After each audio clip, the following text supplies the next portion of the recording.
Misi penyelamatan 2. Setelah meneguk minuman dalam gelas tersebut, Leon melawan si gondrong dengan tangan kosong. Ia belum menyadari efek minuman yang ia minum.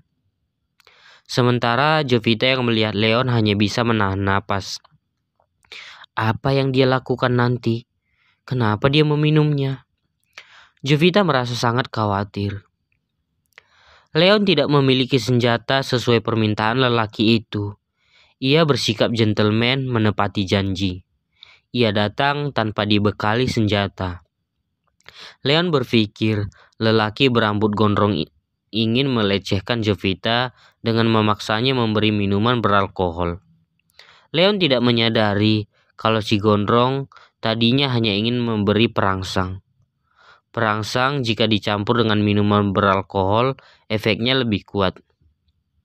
Kamu cari masalah denganku, brengsek. Leon sangat marah. Lalu ia mematahkan kaki kursi kayu, ingin menghajar penjahat tersebut. Melihat Leon mengamuk, lelaki yang memiliki rambut panjang itu tidak mau kalah. Dengan gerakan cepat, ia mencabut pistol dari balik jaket dan menembakkannya ke arah Leon. Dor! Satu peluru menembus lengan Leon, dan lelaki itu ingin melarikan diri dari pintu belakang. Mendengar suara tembakan dari dalam, orang-orang yang datang bersama Leon tidak mau kehilangan buruan besar, yakni seorang anak buah gerbong narkoba internasional. Jika malam itu mereka berhasil melumpuhkan kawanan penjahat ini, maka besok pagi akan menghiasi berita karena penangkapan narkoba berskala besar. Maka saat lelaki itu ingin kabur, sebuah tembakan balasan terdengar dari arah pintu depan. Dor! Satu tembakan mengenai kaki lelaki gondrong tersebut. Matanya semakin panik saat dia menoleh ke kanan kiri. Ternyata villa itu sudah terkepung. Jangan bergerak. Jatuhkan senjatamu. Tempat ini sudah dikepung. Suara terdengar dari pengeras suara dari balik pintu. Leon memang cerdas. Ia datang dengan polisi Satres atau Satuan Reserse Narkotika. Leon tidak mau melibatkan anak buahnya dalam urusan narkoba ini.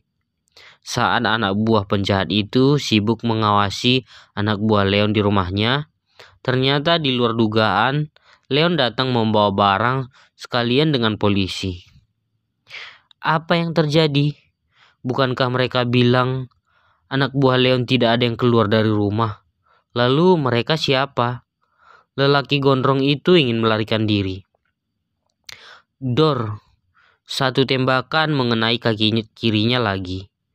Ia tidak bisa melarikan diri karena kaki dua-duanya dilumpuhkan dengan timah panas dari polisi yang sudah mengepung villa. Leon seakan-akan tidak menghiraukan luka tembak di lengannya. Ia mendekati tubuh penjahat itu dengan wajah geram. Gue gak sebodoh yang lu pikirkan. Lu hanya anak bawang yang mencoba menggertak. Ucapnya menggertakkan rahang. Hahaha, lelaki tua itu tidak akan membiarkanmu hidup, naga. Kamu dan wanita itu akan dicincang. Ucapnya sembari tertawa. Saya tidak peduli siapa bosmu. Saya tidak akan pernah takut, ujar Leon dengan nada tegas. Lalu bagaimana dengan wanita cantik itu? Apa kamu pikir dia akan tetap hidup karena tubuhmu sebentar lagi menginginkannya? Ujarnya menunjukkan tombol bom peledak yang dipasang di tubuh Jovita. Wajah Leon langsung panik. Ia menoleh ke arah Jovita. Brengsek, apa yang kamu lakukan? Mata Leon melotot. Ia ingin merebut remote bom itu dari tangan penjahat. Lelaki gondrong itu mengangkat remote ke atas, ia meledakkan. Dia akan hancur lebur. Duar! Hancur, ucapnya tertawa sumringah. Saat ingin menekan tombolnya, Leon panik antara ingin memeluk tubuh Jovita atau merebut remote. Dor! Leon terhempas ke lantai. Saat dia berdiri ingin merebut remote itu, wajahnya pucat. Namun Telapak tangan lelaki gondrong itu hancur karena terkena tembakan Jidan. Saat Leon meminta mereka tetap di rumah, lelaki berwajah tampan itu memilih membangkang demi keselamatan sang bos. Ia mengikutinya keluar dari pintu rahasia di rumah Leon. Maka saat anak buah penjahat yang mengawasi rumah Leon tidak melihat Jidan dan Tony keluar, anak buah penjahat tersebut memberi laporan kalau anak buah Leon tidak ada yang keluar dari rumah. Si gondrong tertibu. Jidan keluar bersama Tony. Remote bom tersebut terlempar jauh. Leon memungutnya dan berniat melepaskan bahan peledak dari tubuh Jovita. Tetapi kepanikan terjadi. Ternyata bom di tubuh Jovita tidak memakai remote melainkan memakai timer. Sial, teriak Leon kesal. Ia memeluk tubuh Jovita yang ketakutan. Membayangkan tubuh wanita cantik itu hancur berserak di depan matanya, membuat tubuh Leon ikut bergetar. Ia panik saat waktu di bom tersebut terus berlari cepat. Ada bom di sini, teriak Leon. Seorang polisi gegana, lengkapnya dengan pakaian keamanan, datang mendekat. Menjauhlah Pak Wardana, biarkan saja melakukan tugasku dengan tenang. Lakukan saja tugasmu Pak Polisi, saya tidak akan mengganggu Anda, ucap Leon memeluk tubuh Jovita yang ketakutan. Pergilah, bisik Jovita dengan mata berkaca-kaca. Ia pasrah. Tidak apa-apa, kamu akan selamat, percaya padaku. Lihat Pak Polisi ini, dia akan menyelamatkan kita. Saat Leon memeluk tubuh Jovita yang ketakutan, efek obat perangsang itu akhirnya menunjukkan reaksinya. Tubuh Leon menegang, mata melotot dan wajah menghitam, menahan sesuatu yang kuat. Datang bergejolak dari tubuhnya. Oh sial, apa yang aku minum tadi? Ia bertanya dalam hati. Leon membuang nafas pendek-pendek dan mengepal tangan dengan kuat. Ia merasakan tubuhnya seakan-akan terbakar. Polisi gegana kesulitan melepaskan bahan peledak itu dari kaki Jovita karena terhalang rantai. Karena kaki Jovita diikat pakai rantai ke kursi.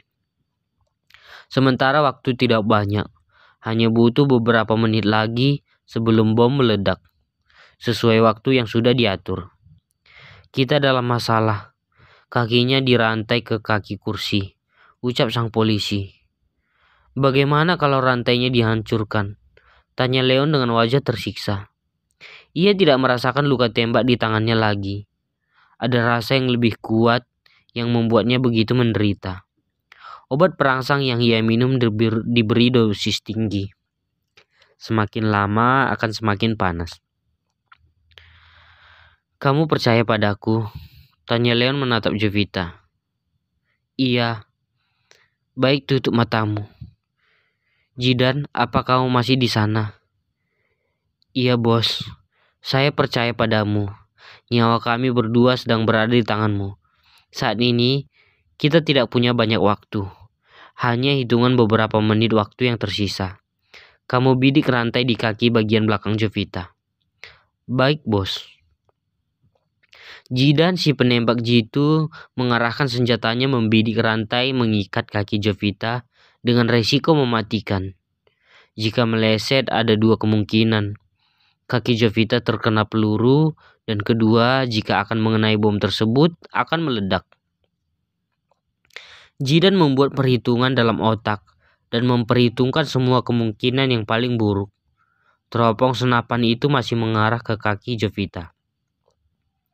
Bos, saya punya cara lain yang memiliki risiko sedikit. Katakan. Letakkan besi yang ada di sebelah kanan bos. Gunakan untuk alas rantai agar pelurunya tidak menembus kaki Nonhara. Baik. Dengan cepat Leon memasukkan balok besi di belakang rantai. Sudah.